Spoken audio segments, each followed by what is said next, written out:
మీ పిల్లల బాధ్యత మాది అని మా అమ్మ నాన్నలకు భరోసా ఇచ్చాడు. కానీ భరోసా చేశాడు, నిజం చేస్తాడో లేదో అని మేము అనుకున్నాం.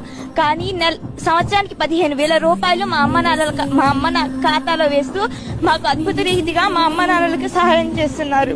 ఎందుకు ఎమోషనల్ అవుతున్నావు చెప్పు. మాకు ఇంతకు ముందు ఇవన్నీ వేసుకోవడానికి స్తోమత ఉండేది కాదు. కానీ జగనన్న మాకు ఈ స్కీమ్స్ అన్నిటి ద్వారా మాకు ప్రతి ఒక్కటి అందిస్తున్నాడు. నువ్వు ఇంత ఎమోషనల్ గా మాట్లాడుతున్నావు కదా, ఒకప్పుడు ఇంట్లో చదువొద్దు మనం చదువుకోలేము ఆపేద్దాము అనుకునే పరిస్థితి ఏమైనా ఎదురైందా? ఉన్నాయి. మనం డబ్బులు కట్టలేము ఈ ప్రైవేట్ స్కూల్స్ లో.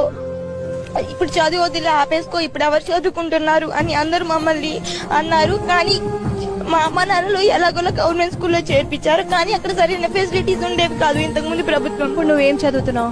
ప్రజెంట్ నేను 10th క్లాస్ చదువుతున్నాను. గత ప్రభుత్వంలో అంటే అప్పుడు నువ్వు 5th క్లాస్ అయి ఉంటావు ప్రాబబల్లీ. సో 5th క్లాస్ లో స్కూల్ ఎలా ఉండేది, ఇప్పుడు స్కూల్ ఎలా ఉంది? క్లాస్ లో కనీసం మేము టాయిలెట్ కి వెళ్ళాలంటే